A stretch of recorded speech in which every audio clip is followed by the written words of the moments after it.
যশোরের মনিরামপুরে চাঞ্চল্যকর জোড়া খুনের রহস্য উদ্ঘাটন।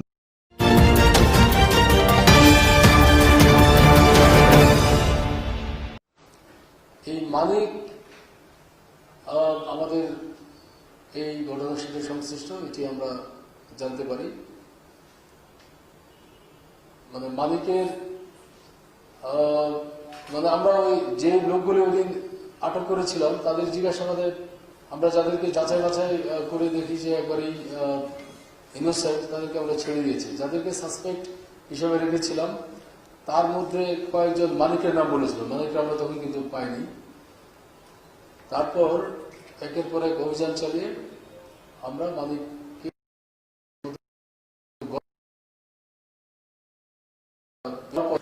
আমাদের অনেক তথ্য দেয় এই ঘটনার সাথে সে সম্পৃক্ত, এবং সে পুরো ঘটনাটা খুলে বলে কেন এই ঘটনা ঘটেছে।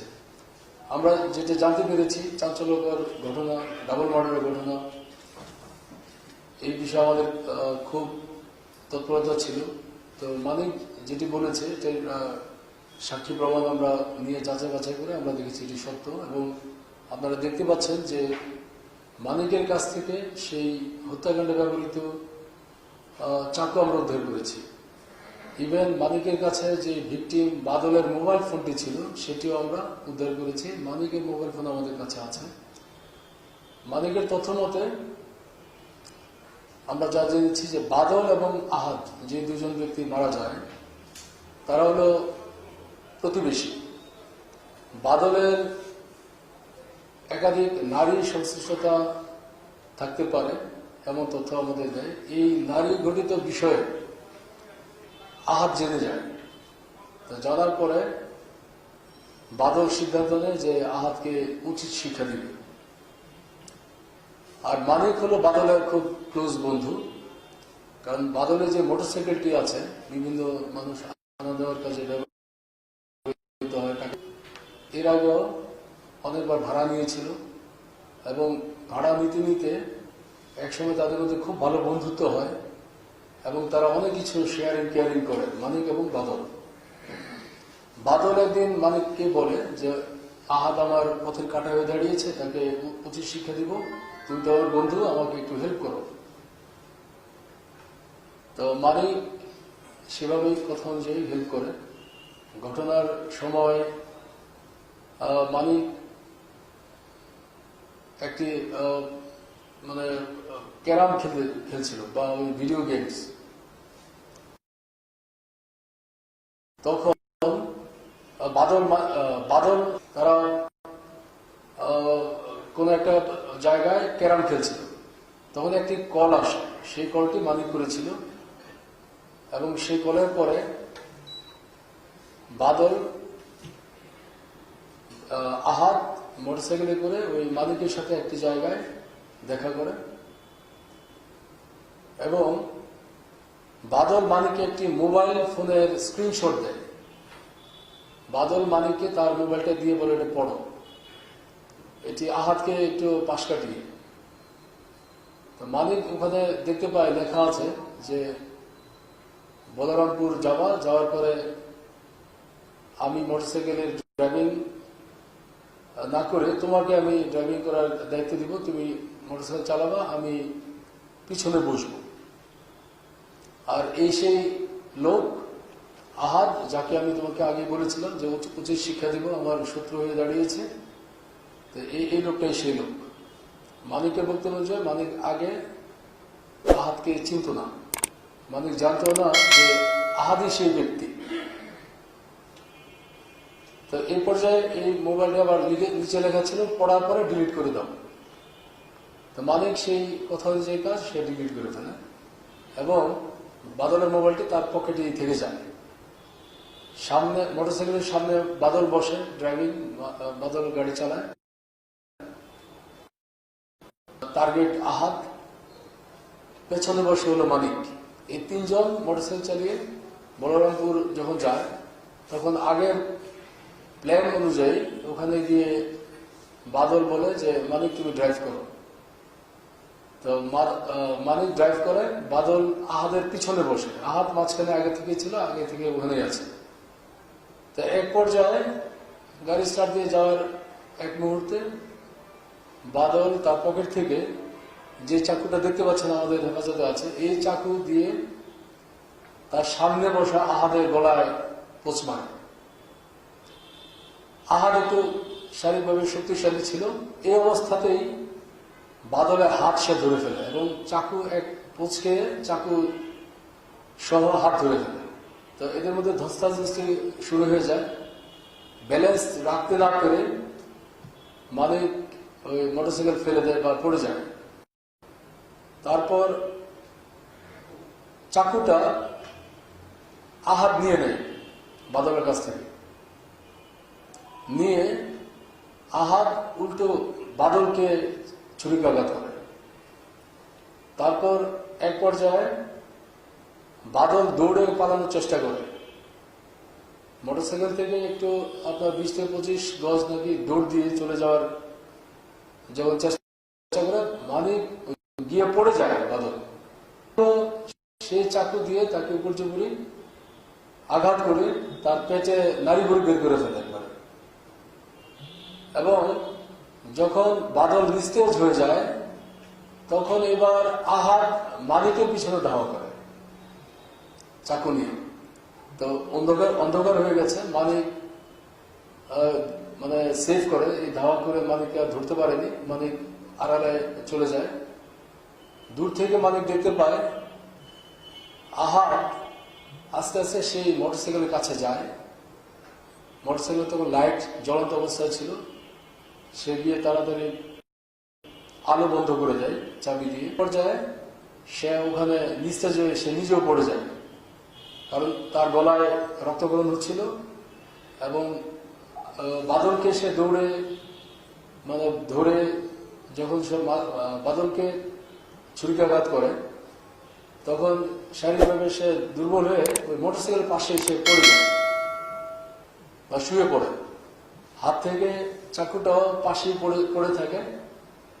মালিক এটি দূর থেকে অবলোকন করে মালিকের আবার বাড়ির রাস্তা কিন্তু ফেরার পথেই, যেদিক দিয়ে সে মানে তার বাড়িতে যাবে ওই তার পাশেই ঘটনাটি ঘটে। উল্টো সে যখন আসতে থাকে তখন যে আহাত পড়ে আছে, শ্বাস নিঃশ্বাস নিচ্ছে কিন্তু অতি দুর্বল এবং হাত থেকে চাকুটা পড়ে গেছে।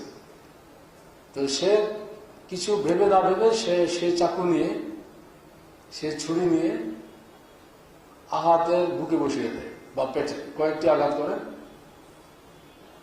তার বক্তব্য সে কেন মানে আহাতকে হত্যা করেছে, তাৎক্ষণিক সে চিন্তা করছে যে আহাত যদি বেঁচে যায় তাহলে তার জীবনে নিরাপত্তা থাকবে না। পরবর্তীতে আবার বাদল যদি বেঁচে থাকে তাহলে আবার তাকে ধরবে যে তুই কেন আমাকে বললো, তুই কেন তাকে বাঁচিয়ে রাখবে। বিভিন্ন কমপ্লেক্সিটি তার মধ্যে ছিল। সে চাকু নিয়ে আহাতকে হত্যা করে, করার পরে হত্যা করার জন্য কয়েকটা ছুরিকাঘাত করে। তো আহাত এই দুর্বল অবস্থার মধ্যে নিজেকে সেভ করার জন্য সে ওখান থেকে কোনো মতে পালিয়ে দৌড় দেয়, দৌড় দিয়ে একটি গ্রামের ভিতরে ঢুকে যায়। তারপর মালিক ওখান থেকে সেও পালিয়ে আরেক দিকে চলে যাচ্ছিল, যখন দেখা গেল তার পকেটের ভিতরে আরেকটি মোবাইল। তার মোবাইল এক পকেটে, বাদলের যে পূর্বে রেখে যাওয়া যে মোবাইলটা এটি তার আরেক পকেটে ছিল। তার মোবাইল দিয়ে সে যখন স্ক্রলিং করছিল তখন একটি কল চলে যায়। কল চলে গেলে দেখে যে তার আগে পাশের পকেটে ওই মোবাইলটা বেজে উঠে। তো বেজে ওঠার পরে সে আটকে ওঠে যে বাদলের মোবাইল আমার কাছে, আমি কি করবো। তার তাৎক্ষণিক মাথায় আসে যে এটা ফেলে দিতে হবে। বাদলের মোবাইলটি সে হলো পার্শ্ববর্তী একটি বিলের মধ্যে ফেলে দেয়। আবার একটু এগিয়ে গিয়ে সেই ছুরিটা বা সেই চাকুটা যেটি দিয়ে সে আহাতকে মারে বা বাদলকে মারে, সেই ছুরিটাও আপনার পার্শ্ববর্তী ধান খেতে মানে ফেলে দেয়, ফেলে দিয়ে চলে যায়। তারপর আমরা যখন গতকাল তাকে ধরতে সক্ষম হই তখন আপনারা জানেন বা আমাদের পুলিশে যারা সিনিয়র কর্মকর্তা আছেন সবাই এর মধ্যে সম্পৃক্ত এবং একটি চাঞ্চল্যকর ঘটনা। এই ঘটনার গুরুত্ব অত্যধিক আমাদের কাছে, কারণ মানুষের নিরাপত্তার অনেক বিষয় এখানে জড়িত। তো আমরা রাত দিন 24 ঘন্টা কাজ করে আমাদের ডিবি টিম যার পর্যায়ে মানে প্রচন্ড পরিশ্রম করে আপনার যখন এই মানিককে ধরতে সক্ষম হয় এবং মানিক যখন স্বীকার করে, তখন মানিকের তথ্য অনুযায়ী সেই পুকুর থেকে বাদলের মোবাইলটি আমরা পেয়ে যাই এবং মানিক যেই জায়গাটি বলেছেন যে ওখানে ফেলেছি, আমরা ডুবুরি নামিয়ে দেখি যে ঠিক ওখানেই সেই মোবাইলটি আছে এবং তেমন আমাদের কষ্ট করতে হয়নি, আমরা মোবাইলটি পেয়ে যাই। মোবাইল পাওয়ার পরে এখন আমাদের পুলিশ টিমের দায়িত্ব থেকে যায় যে সেই চাকু উদ্ধার করতে হবে, চাকুটা কোথায় আছে। গত রাত্রে আপনার পুকুরের আমরা ডুবুরি নামাই, মানে চাকুটি খোঁজার জন্য যে বিভিন্ন ধানক্ষেত খুঁজে বেড়াই, কিন্তু অন্ধকার হওয়াতে মালিক আর লোকেট করতে পারেনি। তা আমাদের টিম ফিরে আসে, আজকে দিনের আলোতে আবার যায়। আপনারা অনেক হয়তো দেখেছেন যে একটি বিশাল ধান ক্ষেত, ওই ধান ক্ষেতের মধ্যে প্রায় 20 থেকে 25 জন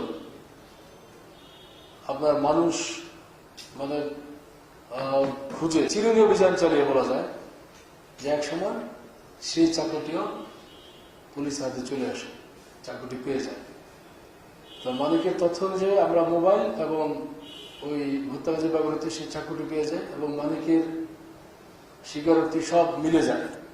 তো আমরা এখন দৃঢ়ভাবে এটাই আমাদের মানে ফাইন্ডিংস, যে ঘটনাটার যে বর্ণনা আমি দিলাম এইভাবেই এটার উদ্ভব হয়েছে এবং এখানে আহাদ এবং বাদল তারা তো পারস্পরিক শত্রুতাদের মধ্যে ছিল, দুজনের আঘাতে অথবা মালিকের ইনভলভমেন্টে মারা যায়। এই ঘটনার আরেক প্রত্যক্ষদর্শী বা অপরাধী মানিক হলো এখন আমাদের হেফাজতে, আমরা তাকে কোর্টে সুপর্দ করব। এর বাইরে আর তো এখানে নাই, যদিও আমরা অনেক তথ্য বিশ্লেষণ করে আরো অনেকের সংশ্লিষ্টতা প্রথমে আমরা সন্দেহ করেছিলাম, কিন্তু আদতে তাদের সংশ্লিষ্টতা এখন পর্যন্ত আমরা জানি না। তবে আবার মালিকরা হয়তো আমরা রিমান্ডে আনবো, মামলার যদি নতুন কোনো দিক আরো আপনার উদ্ভব হয় আমরা সেগুলিও যাচাই বাছাই করে আমরা তদন্ত করব। তদন্ত করে আমরা সেটার চার্জশিট বা পুলিশ প্রতিবেদন আমরা কোর্টে সাবমিট করব। তো আপাতত ঘটনার রহস্য ছিল এটাই, যেটা আপনার সাথে শেয়ার করলাম। তারপরে তদন্ত থেমে থাকবে না, আরো নতুন মোড় নিলে আমরা সেটা আপনাদের হয়তো ইনশাল্লাহ সামনে অবহিত করতে পারবো। আমরা বারবার বলি যে অপরাধী যত কৌশলে অবলম্বন করুক, যেভাবে তারা অপরাধ কর্মকাণ্ড তারা ঘটাক না কেন, আমরা যারা আপনাদের নিরাপত্তার কাজে দায়িত্বপ্রাপ্ত, আমাদের সেই সক্ষমতা আছে, যত পুলিশ হোক আমরা তাদেরকে আইনের আওতায় আনবই। এই কথাটি আমি সবসময় বলি। অপরাধীদের জন্য এই বার্তাটি আমি দিতে চাই যে তারা কোনোভাবেই পার পাবে না, তাদেরকে আমরা আইনের আওতায় সুপর্দ করবো, আনবই, শাস্তি দেওয়ার ব্যবস্থা আমরা করবই। এটি আপনারা সময়তে সাংবাদিকবৃন্দ যারা আছেন, আমার মনে হয় আপনাদের লেখালেখির মাধ্যমে আম জনতা, সাধারণ মানুষ যদি এটি জানতে পারে, এই সাধারণ মানুষের মধ্যেই ক্রিমিনালরাও থাকবে, তাহলে হয়তো এই বার্তাটি ক্রিমিনালরাও জানবে, যার মনের মধ্যে এই ধরনের চিন্তা ভাবনা আছে যে অপরাধ কর্মকাণ্ড করবো, আমাকে কেউ ধরতে পারবে না, তারা যাতে এই বার্তাটি পায় যে এই যশোরে অপরাধ করে কেউ ছাড় পাবে না। এতে করে যদি তাদের মধ্যে নিবৃত্তিমূলক কোনো পরিবর্তন আসে, আমরা সেটাই আশা করি যে তারা অপরাধের পথ থেকে ফিরে আসবে।